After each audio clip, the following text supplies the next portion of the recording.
Hello friends, அனைவருக்கும் வணக்கம். Welcome to my channel ஆச்சி மலர்கொடி. எல்லோரும் எப்படி இருக்கீங்க? நல்லா இருக்கீங்களா? இன்றைக்கி நம்ம சேனலில் 3 வேளைக்கும் வர்ற மாதிரி ஒரு அருமையான குருமா ரெசிபி தான் செஞ்சு காமிக்க போகிறேன். அது எப்படின்னா, ஒரு வேளைக்கு காலையில் செஞ்சால் போதும். இட்லி தோசைக்கு சாப்பிட்டுக்கலாம், மத்தியானத்துக்கு சாதத்தில் போட்டு பிழைஞ்சி சாப்பிட்டுக்கலாம், நைட்டு சப்பாத்திக்கும் சாப்பிட்டுக்கலாம். ஒரு அற்புதமான வெள்ளை கொண்டக்கடலையில் காய்கறிலாம் போட்டு குருமா ரெசிபி தான் நான் வீடியோவில் செஞ்சு காமிக்க போகிறேன். ரொம்ப அற்புதமாக ருசியாக இருக்கும். வாங்க வீடியோக்குள்ளே போகலாம். அதுக்கு ஃபஸ்ட்டு ஒரு மசாலா அரைச்சிக்கணும். மிக்ஸி ஜார் எடுத்துக்கிட்டேன். அதில் கசகசா, சோம்பு ரெண்டும் ஒரு ஸ்பூன் போட்டிருக்கேன். கசகசாவும் சோம்பும் சேர்த்துட்டோம். இதோட நல்லா ஒரு கைப்பிடி சின்ன மூடி தேங்காய் பத்தையை கட் பண்ணி போட்டிருக்கேன். தேங்காய் பூவாக இருந்தாலும் போட்டுக்கோங்க. இதுக்கு முன்னாடி ஓவர் நைட்டு கொண்டக்கடலையை நல்லா ஊற வச்சு வேக வச்சுருக்கேன். இந்த கொண்டக்கடலை நைட்டு ஊற வச்சுட்டு வேக வச்சா நல்லா பஞ்சு மாதிரி இருக்குது பாருங்கள். அது மாதிரி ஊற வச்சு எடுத்து வச்சுக்கோங்க. இதில் காய்கறியெல்லாம் போட்டு செய்யணும். என்கிட்ட அவரைக்காய், உருளைக்கிழங்கு, முள்ளங்கி 3யும் அரை வேக்காடு வேக வச்சுருக்கேன். கொண்டக்கடலையும் வேக வச்சு வச்சுருங்க. இது உங்கள்கிட்ட என்ன காய்கறி இருந்தாலும் போட்டுக்கோங்க. என்கிட்ட அவரைக்காய் இருக்குது. முருங்கைக்காயெல்லாம் போட்டால் இன்னும் ருசியாக இருக்கும். இப்போ இதை தாளிக்கலாம்.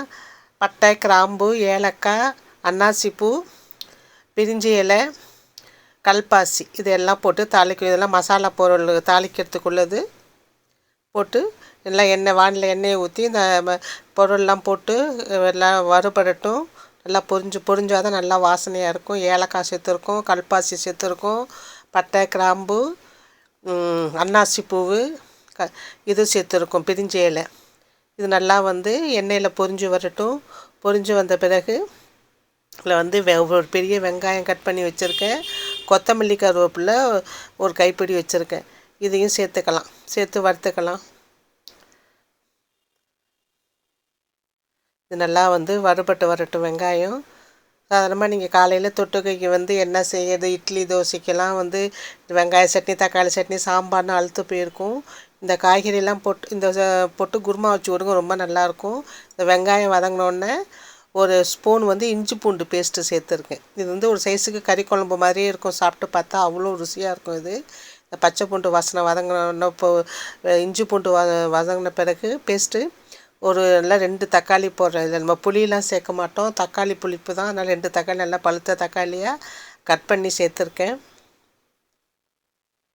சாதாரணமாக இட்லிக்கு கறி குழம்பு சாப்பிட்ற மாதிரி இருக்கும். இந்த குருமா வச்சு சாப்பிட்டிங்கன்னா. இந்த தக்காளி வதங்கின பிறகு ஒரு ஸ்பூன் தனி மிளகாய்த்தூள், இது மல்லித்தூள். இதுலேயே சோம்பு, ஜீரகம், மஞ்சள் எல்லாம் சேர்த்து அரைச்ச மல்லித்தூள். எப்போதுமே நான் மல்லித்தூளில் மஞ்சளும் சேர்த்து அரைச்சிடுவேன். அதனால் கலராகவும் இருக்கும். 2 மாதம் 3 மாதம் வச்சுருந்தாலும் வீணாக கெட்டு போகாமல் இருக்கும் மல்லித்தூள். அதனால் மல்லித்தூளில் மஞ்சத்தூள் சேர்த்துருக்கேன். நீங்கள் சேர்க்காட்டினா தனியாக மஞ்சத்தூள் சேர்த்துக்கோங்க. இப்போ வதக்கிட்டு நம்ம ஊற வச்சு வேக வச்ச வெள்ளை கொண்டக்கடலையை சேர்த்துக்கிட்டு இது காய்கறி. இதை நான் ஒரு 4 பேருக்கு அளவுக்கு செய்கிறேன். அதனால் கொஞ்சம் கொஞ்சமாக போட்டிருக்கேன். நீங்கள் நிறைய பேருக்கு செய்கிறதுனா உருளைக்கிழங்கு, அவரைக்காயெல்லாம் நிறையா சேர்த்துக்கோங்க.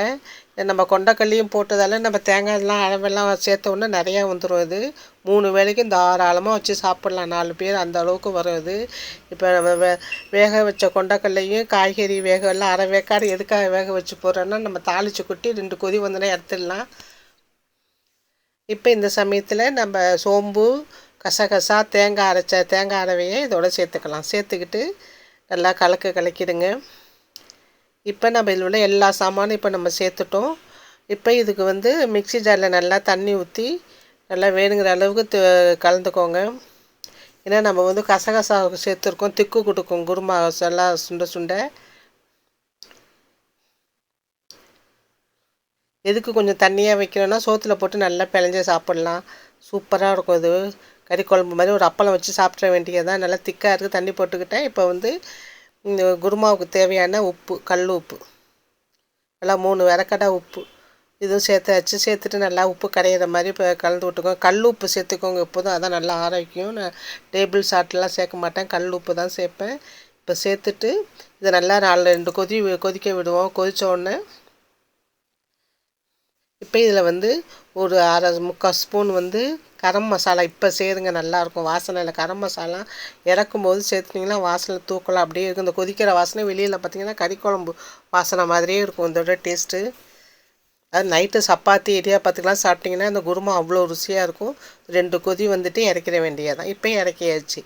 இப்போ வெள்ளை கொண்டக்கடலை குருமா அற்புதமாக ரெடி ஆகிட்டு, இவ்வளவு தான். அந்த மசாலா பொருள்லாம் சேர்த்து கசகசா சோம்பு தேங்காய் அரைச்சி ஊற்றி காய்கறியெல்லாம் வேக வச்ச காய்கறியை போட்டு இறக்குனிங்கன்னா அற்புதமான குருமா ரெடி. உருளைக்கிழங்கு வெள்ளை பட்டாணி குருமா இது. காலையில் இட்லி தோசைக்கு சாப்பிட்டுக்கலாம், மத்தியானம் சாதத்துக்கு பிழைஞ்சி ஒரு அப்பளம் முட்டை வச்சு சாப்பிட்டுடலாம், நைட்டு சப்பாத்திக்கு சாப்பிடலாம். ஒரு வேளை செஞ்சிட்டிங்கன்னா போதும், 3 வேளைக்கும் வச்சு சாப்பிடலாம். இந்த குருமா அவ்வளவு அற்புதமாக ருசியாக இருக்கும்.